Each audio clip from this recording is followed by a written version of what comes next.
And we are live. What's going on, legend? But welcome back to Beyond the 90. We've got another preview for you coming up for the US game. We've got 3 US fans. Well, we'll get into it because again, there's been a whole load of other stuff that's happened in the last week or so since the groups kicked off.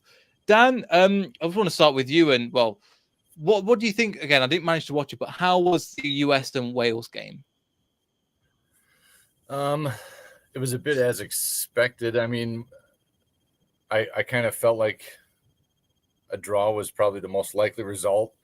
I did expect Wales to be a little bit more attacking, but that's kind of their MO to be, a 5 at the back, 3 at the back kind of team, and they don't really have creators in spades, at the front of their lineup. So I guess I probably overestimated how much they'd be attacking the U.S. But yeah, I didn't think a win was going to be easy for us, and we got a 1-0 lead. I don't think the game ever looked secure from our point, especially once they brought on Kiefer Moore. I thought we were probably a fair result in the end. Fair enough. And I think coming into this game, I don't know, Austin, when you had a look at the lineup for someone used to talk about Leicester, when the lineup for the Group B and when it was first announced, what was your thoughts? Because again, I was going through with Niall, the Wales fan, and I didn't realize how close all of the teams were in terms of rankings. Yeah, I mean, I was obviously England's England, and we'll be up for that game, and it depends on when England shows up. But I thought Wales and Iran would be those teams that we have more talent than them, but one, they have more experience, and two, they're better teams, and they're teams that the U.S. doesn't normally play well against. So that was usually my worry, and obviously when Tim Weah scored, it was so ecstatic, and then Zimmerman with such a dumb mistake. But I agree with Dan. Probably a draw was the right result for that game. But yeah, it wasn't the easiest group we could have gotten, but it could have been worse. Yeah, I mean, a draw again it still leaves things in the balance. I mean, I think we've kind of done you a favor by putting Iran to the sword, kind of, and the minus goal difference, so it works out in that perspective. But again, just Jeff, from where you're from, in your part of the country, would you say the US has World Cup fever at the moment? I want to say yes, because the fact that they haven't made the World Cup last in 2018, coming into now a new generation, new talent, specifically playing in Europe, all the hype, just with the announcement of the World Cup squad, a lot of expectations coming forth this World Cup. So the first match against Wales, I think it was going to be a lot of good, positive hope for USA rather than Wales. Not knowing the players that played in Wales until I saw that match, I expected USA to be attacking, in which they did the first half, got the goal, got into halftime, and then looks like Wales stepped it up, picked up the pace second half, and that's where USA kind of just fell back, didn't know what to do, kind of losing possession, and then came that foul inside the box, and then conceding that goal. So yeah, it's all about just having that control and just forgetting about the previous match and going forth into trying to get a positive result against England. I mean, coming into this match, Dan, I mean, it's going to be probably what you think is the toughest game of the group. Again, we've seen just recently, with Belgium just absolutely flop, which I was just mentioning off camera. I've seen with England do it loads of times as well, and it depends what team turns up. But how are you feeling going into this game? You are on mute. That's my thing to do. Sorry, not particularly bullish on the result. Actually, I'm like, I feel like we need a draw here if we're at minimum if we're going to have a chance of getting out of the group. So I'll be really interested to see how Berhalter sets up the U.S. going into the game. Like if he's playing for that draw, or if which he doesn't seem to be one to do. Like I don't expect us to show up and play Pulis ball, 5 at the back, 3 holding midfield or something like that. And I kind of feel like we're still going to try and go after England, which could leave us open a bit more at the back. And we looked resolute. Tim Ream is in really good form, and that spine from Tyler Adams to Tim Ream to Matt Turner, they're all in really good form. But I think coming up against quality attacking options like England is bringing, I think it's going to be a different challenge. And if you offered me a draw, I'd take it right now, and then we go and beat Iran to get through to the group. Yeah. Again, so it could be. Again, it's just one of those things. I think with England at the moment, we're seeing. Obviously, we scored 6, but you see defensively, you've got Harry Maguire at the back and John Stones. Like, they're not defensively great like the rest of the attacking lineup. So does that give you, as kind of Dan was mentioning, Austin, is that giving you a little bit of hope going into that game? That look, England did that again. Iran put 2 past us, so we can, from a defensive point of view, you are able to come on to us, and if you attack in numbers, you can get back. We know what Harry Maguire's done for Man United. Do you know what I mean? We know how much he's not the best, but in that defensive line, that's something that I think you could really capitalize on. Yeah, and I think with our lineup, one, it depends on. I'm pretty sure Gio Reyna is going to play. To me, it was kind of weird that Berhalter didn't put him on. But I think if we run it that back line with pace, I think we got a really, really good shot to score. But my one worry is our fullbacks, because our fullbacks will fly up the field and attack, much like if you had Alexander Arnold up there. But that just leaves us so open in the back for that England team. And like Dan was saying, I think it's going to be very interesting to see how Berhalter lines up, because 1 minute, if we put numbers up, we can score. But, I mean, with how England looked against Iran, we've got to be very solid in the back. Mm-hmm. And I think against England, I wouldn't say that you have to be that. You'd have to be solid at the back, but what it is with us, we can turn off at any time. I've just seen our team mess up too much over the years in terms of England.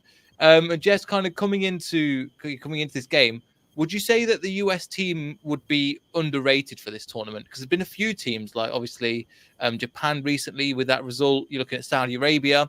Would you kind of class the US in the same way, a underrated team that could get a shock result? Yes, I mean, I think that, like I said, there was such hope coming into the World Cup with USA, and like I said, the first half spoke a lot about what quality they have and what they can do if they get things right. Now, like I said, it's about just backing up all of that hope and then seeing what they can do now in this match, where you could say it's all or nothing for USA. Mm-hmm. Like Dan said, he'd get a draw. That probably would be a good result for them. And with the players they have, the speed, the pace, it's all about seeing what can happen. And with the qualities of England, like you said, the defense in the back can slip up a bit. So it's just good to take note on that. Yeah, and again, it's just something to be aware of. Obviously, we won 6-2, but there is the opportunity for that as well. And I think with the English crowd as well, they can turn on the manager. They weren't favourites for him going into this match. One match obviously is great, but again, we know that they aren't the biggest fans of Southgate. That's putting it nicely. But Dan, coming into kind of the US, who would you say from our perspective as a player to really watch? Obviously, Pulisic, we'll probably come on to in a bit, but apart from Pulisic, who would you say for England fans to keep an eye on from a US perspective? Thinking defensively, I guess for me, it would have to be Tyler Adams, because I think he's kind of he pops up everywhere. He's kind of the US's Wilfred Ndidi. He's really good tackler. It would be he's the guy to watch, I guess, that if he can shut down the England attacks, when they're trying to spring a counter on us, things like that. When the defense is set up and we're all stacked, I'm assuming we're going to spend a fair portion of the game in some sort of lower block because England likes to possess. But I think his ability to win the ball and distribute it is gonna be something that'll help hopefully spring us some counterattacks, and that would get the US on the board. Yeah, I think that's one way that you could hurt us as well on that counter attack, because all of our players are probably they're all flying forward. So it's something that you to just look out for. And one thing I was going to mention as well, again, Austin, the main in terms of from the outside perspective, it's Christian Pulisic. Obviously, how's he been so far, and is he kind of leading the team in the right way? I mean, his character is at the top echelon. I mean, he's our team leader. He's been the face of our country for 5 years, ever since that fateful day in Trinidad. I mean, he's had so much pressure on him and leading that team. And when he's on his day, he's our best player. He's one of the top players in our region.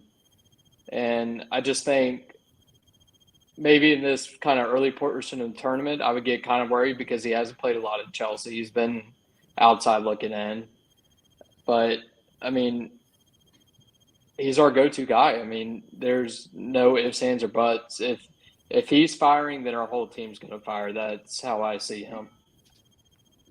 Potentially, I think with like you've just seen recently with Canada and Alphonso Davies, again, you've got the opportunity to put that penalty away, and he doesn't. And I'm like, kind of set the tone for the rest of the team were playing well, and it just seemed like you're missing that extra X factor.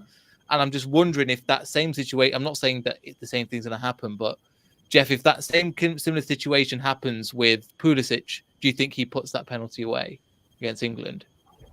I think so. Yeah, he's familiar with taking penalties. Alphonso Davies, I haven't seen much of him taking penalties, but yeah, I think USA knows what to do. They need to secure those opportunities, and I think Pulisic is in the right mind to do that. Yeah, fair enough.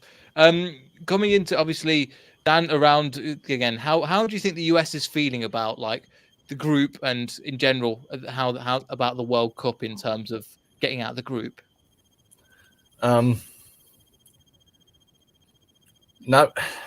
I think we're about at 50-50 here. You know, it depends on how Wales plays against England and how England is going to be like. If we do manage to draw against England on Friday, then England has something to play for. But if England smashes us, then they don't really have to play Wales, and Wales can pull a draw or even a win. Then obviously the group is done for the U.S. So I don't know. It's all to play for. It's completely in the balance. Difficult to pick. I mean, I'd sooner pick your lottery numbers. I feel like at this point because it's just not. There's nothing certain about it. For me, I did want to say one thing about Pulisic too, since he was brought up. I felt like he cost us a couple of breakaways in the game against Wales. He just, I know that Wales might have gotten his head a bit because he did get kicked all over the park, and he was pretty well beat up. But there was a couple of times where we had breakaways in the second half where he could have distributed the ball. One glaring one could have distributed off to Weah on the right. And he held on to the ball too long, and his set piece delivery was kind of poor. It's just, I think, not that the occasion's too big for him, but maybe he's trying to do too much for a team. Like, yeah, he's a leader, but he's also got to rely on the people around him too. Like I think his teammates, he's got to let them carry some of the weight.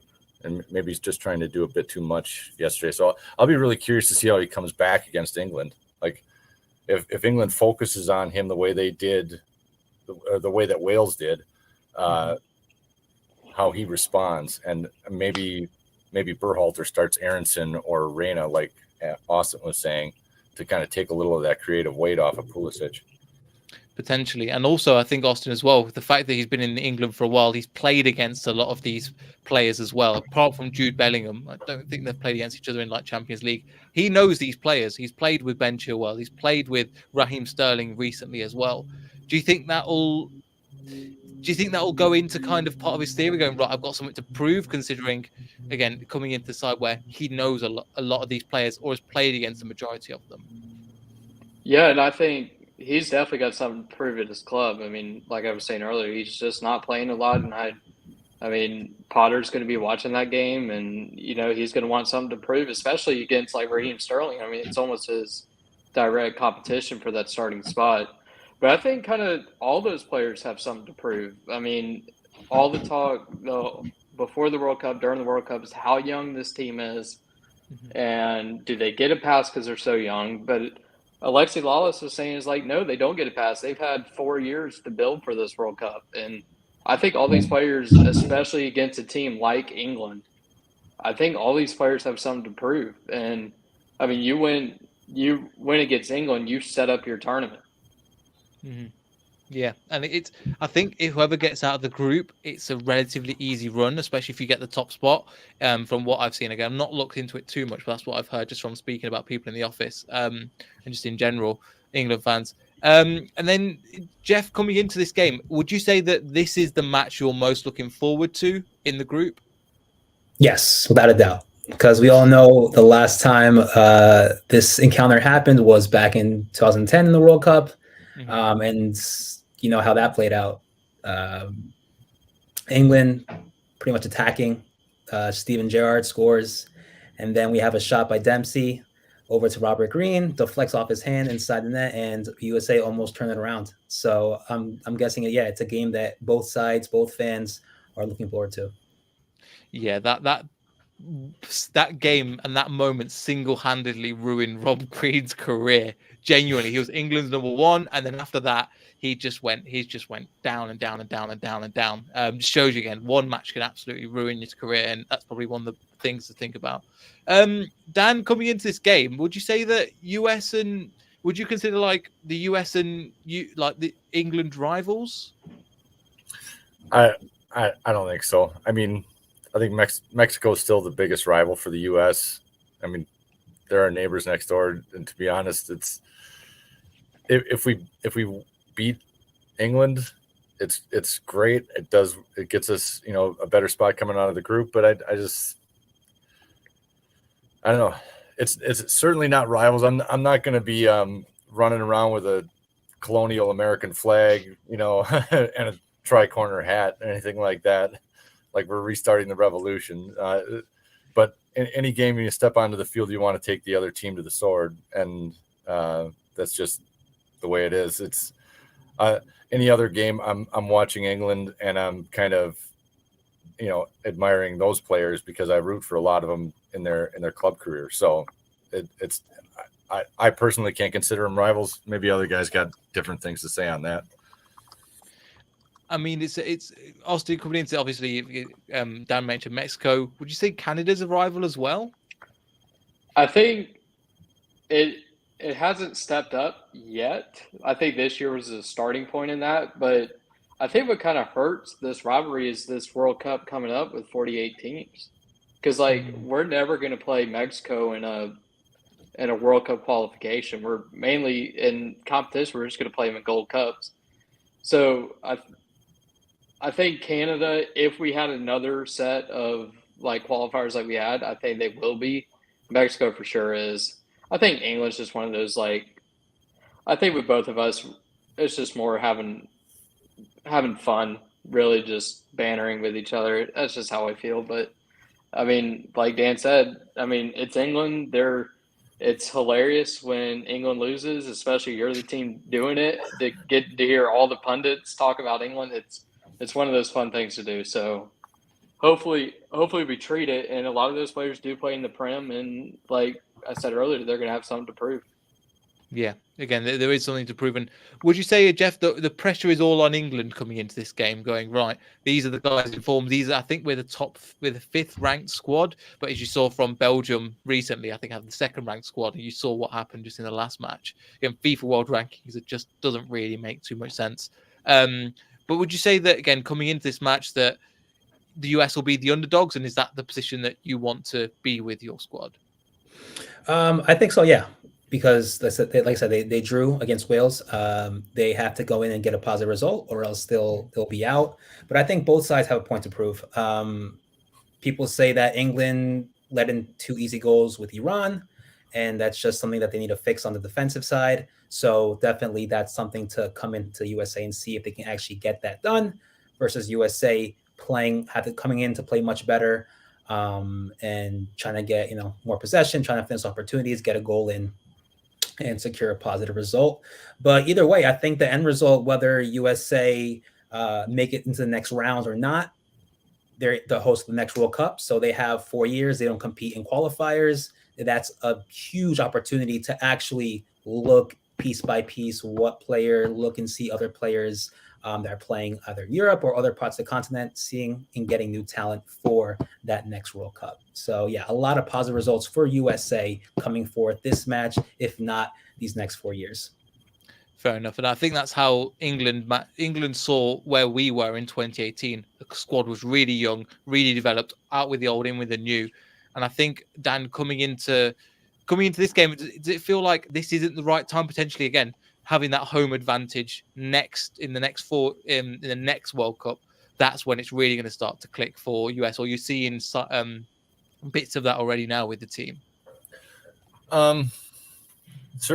They certainly feel like there's a lot of camaraderie. Like these guys all seem to like each other. They get on well from the looks of it. And so the team certainly feels like it can gel. Like the chemistry is good, but they probably need a little bit more build up on the international stage. Some of them, a lot of the guys in the starting 11 play abroad. They don't play in the MLS, which I think is a good thing. And that's kind of, that's a legacy that goes back maybe to Jurgen Klinsmann a little bit, but I think they benefit from that, but they don't all play at like the highest levels internationally and, or abroad, so to speak. So, I mean, even if we drop out in this group stage, I think the 4 years later, our future's looking pretty bright.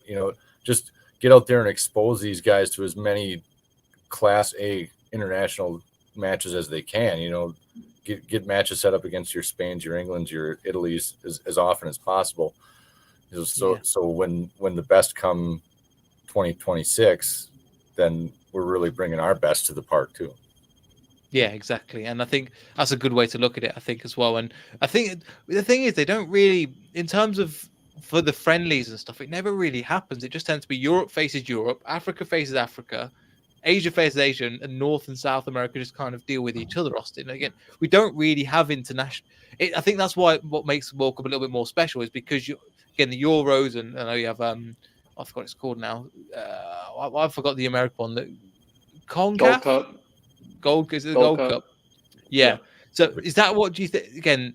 So would you want again more friendlies and stuff against European side and African sides and stuff like that? Because again, it's kind of more of a test. Because again, we wouldn't play a South American side unless it was the World Cup. Yeah, absolutely. I think the Nations League is idiotic. Like I don't get it. I mean, we're playing Cuba. I mean, I know y'all didn't do well, but y'all are playing subpar sides. I mean, it just doesn't make sense to me. But I would like to see something like the Confederations Cup come back, like where you have 8 teams playing each other a year before the World Cup, get a good look in a neutral site. Like, I think stuff like that works. But yeah, it's just and then when it seems like friendlies come around, teams don't really care. And so it's like that World Cup's like the one time you're going to see the best of the best against each other. And I think, like you said, it's just what makes the World Cup so special. Yeah, exactly. And it kind of, again, there's a load of other factors that come into place that's not, in my opinion, not made the World Cup. I think just speak to other people, not feel that special if they're playing at this time of the month. Just disrupted a load of things unnecessarily. But yeah, I think coming into one of the things I was going to talk about, Jeff, is your manager. Is it how do you pronounce it? Greg Berhalter. Berhalter. Okay, again, English pronunciation, British pronunciation. It's slightly different. What have you made of him and his tactics and setting up and like his approach going into games? I'd say 50-50. I thought he left out some important talent on the bench against Wales, like Aronson, who played, I think, outstandingly against Leicester. So I think there's a lot of quality in him, and I think putting him late on was probably not the best choice to make at the start. He should have started. So there is a lot of talent on that bench. Hopefully he can look at that mistake and then correct that for this match against England. Yeah, but Fair enough. Dan, what about yourself? What do you make of the manager as well? I know you mentioned him just briefly as well. Yeah, kind of like Jeff. I haven't probably watched as many internationals with him in charge as years prior, but going off the Wales game, I mean, Jeff's exactly right. I mean, I'm pretty sure Weston McKennie is recently back from injury, and then to start him over a person like Aronson, who's just at his peak fitness, peak sharpness, could have brought the game to Wales a lot more, I think. And, you saw it early on because McKennie kind of had a rash, kind of maybe lazy challenge on the guy and got a yellow card in like the inside of 12 minutes. So, yeah, and his substitutions, I don't think were bang on either. Like when Aronson did come on, that was good, but maybe a little too late. And then when he brings on Morris for Tim Weah, I didn't see that as possibly the right call. Maybe Reyna for Pulisic would have been better. Somebody who can deliver a set piece ball would have been better. I mean, I'm being hypercritical here, but it's just my read on the way he conducted things with that Wales game was like there were some mistakes made and he could have done some stuff better. That's why it's going to be fascinating to see how he adjusts for England. Yeah, it'll be interesting coming into this game, Austin. I don't know if you've got any other thoughts, any things you want to mention in particular, because the majority of my questions, I don't know whether you guys have answered the majority of them. Yeah, I mean, on Berhalter, I would compare Berhalter kind of to Southgate in a little bit. Like half of the people like him and half of the people just hate him.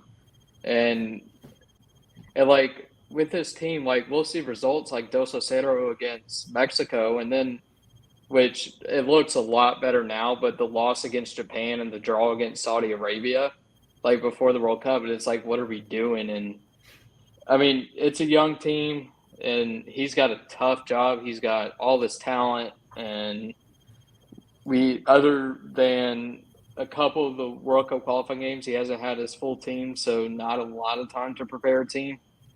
But I mean, it's a World Cup. I mean, results speak volumes. I mean, that's just fact of just how all sports are. Mm-hmm. Exactly. One positive you can say about him is bringing in a guy like Tim Ream, who's in the form of his life. It feels like at the minute, like he kind of wasn't in the program for several of these internationals, and then to bring him in for the World Cup was a big call, and he looked good against Wales. So I mean, credit to Berhalter for that. And I think that helps with injuries to like that Aaron Long's like long-term injury, the Miles Robinson, because I think Miles Robinson's healthy. He's next to Zimmerman right now. And Tim Ream might not even be on this team. So, I mean, we've had some injuries to deal with, but I mean, hey, it's a World Cup. Have some fun. Yeah. And we've seen upsets in the past, just in this tournament as well. So, Jeff, again, I'm not going to get score predictions or anything because, again, we learned our lessons with following Leicester and stuff. Looking forward to that. We can do if you want, but my thing is the amount of score predictions. I've just gone, I'll make score predictions, and then we come back and fine. You terribly got that one completely wrong. But yeah, how do you think this match is going to go? It's gonna go, I think, with USA with a pinch of salt, because they also have to remember that they have yellow cards, meaning that they get one more, they'll be out for the match against Iran. So if they were to get a negative result and have those players suspended for the next match, that would not be good. So it's all about, like I said, going in with a plan, securing those opportunities, making sure not to open any spaces in the back. I know how USA love to open that. They definitely did open a lot of spaces in the second half, and just take advantage of those mistakes that England, kind of, make in the back. Also, I'm hearing that Harry Kane may be in doubt for this match. I've just checked. He has trained today. Mm-hmm. Yeah. So, and he's golden boy, which is like for England. He will, if he's fit and there's two legs on him, he starts.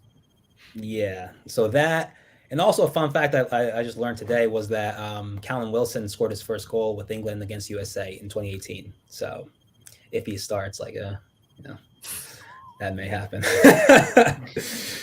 But again, that was against an Iran team as you when you play them that just looked all over the place. They genuinely just it was just England just capitalized on it. But we've not come into a challenge. But yeah, Dan, how do you think this match is going to go? Again, I'm hoping from our perspective for more of a challenge than Iran was. Oh yeah, I certainly hope we manage that, because I mean, they're honest to God, I can't imagine going out there with what's going on in their country and trying to get in the right mindset to play. So I mean, I sympathize with the Iranians, but as far as our game with England, I think it's going to be a real struggle. I think we're going to spend most of the time in our defensive half, and I think ultimately you gotta take your opportunities, because I think they're going to be few and far between for the U.S. So you need clinical finishers, and you need pace on the counter. So I just hope that they set up that way, and hopefully we can nick a goal, 1 or 2 on the break, and get a win, hopefully, or like I said, I'd be happy with a draw. But I mean, I think it's going to be a real struggle. I'd put it at about 60-40. We don't get any points from the game myself, but I'm still going to root like we can get out there and do it. Yeah, I think that's the part of it as well. You always got to kind of back your own team as well. Just something that I checked again, we didn't. I was thinking, did we get any yellow cards? We didn't in that previous match as well. But also, again, Iran still had 3 shots on target and 8 shots for a very defensive team. So just something to keep it. And those 3 shots on target, 2 of them went in. So it's something to just bear in mind going into this game. But Austin, yeah, what is your thought coming into this game as well? My thought is I'm hoping that our team rises to the occasion. Like, I mean, you have young teams, and usually they do one of 2 things: they either rise up to the occasion and they'll show what they're about, or they'll just be shell-shocked, starstruck, something like that. And to me, it depends on what U.S. team comes out, even though, I mean, England could be very 50-50 too. They can show you they're one of the best teams in the world, and they can show you they're one of the worst teams in the world on any given day. But if the U.S. can just worry about the U.S., and if we can do our jobs both defensively and take our chances in the final third, then yeah, we could win the game. But I mean, look at Canada today. They played one of their best games I've seen in a while, and they come up with nothing. I mean, you got to take those chances when you get them, and you might not play the best, but as long as you get the result, it's all that matters. Yeah, fair enough. No, makes sense. Again, thanks everybody for joining. Again, Jeff, I'll make sure to leave your channel down in the description. Again, Austin and Dan, your Twitter links are down there as well. So again, kind of not best look on Friday. But we're going to do a post-match on Sunday, just kind of going over that, going over the game. And again, if you guys want to jump on, more than happy for you to. Again, if you like, shares, likes video, subscribe, all that good stuff. We'll see everybody in the next video. So goodbye.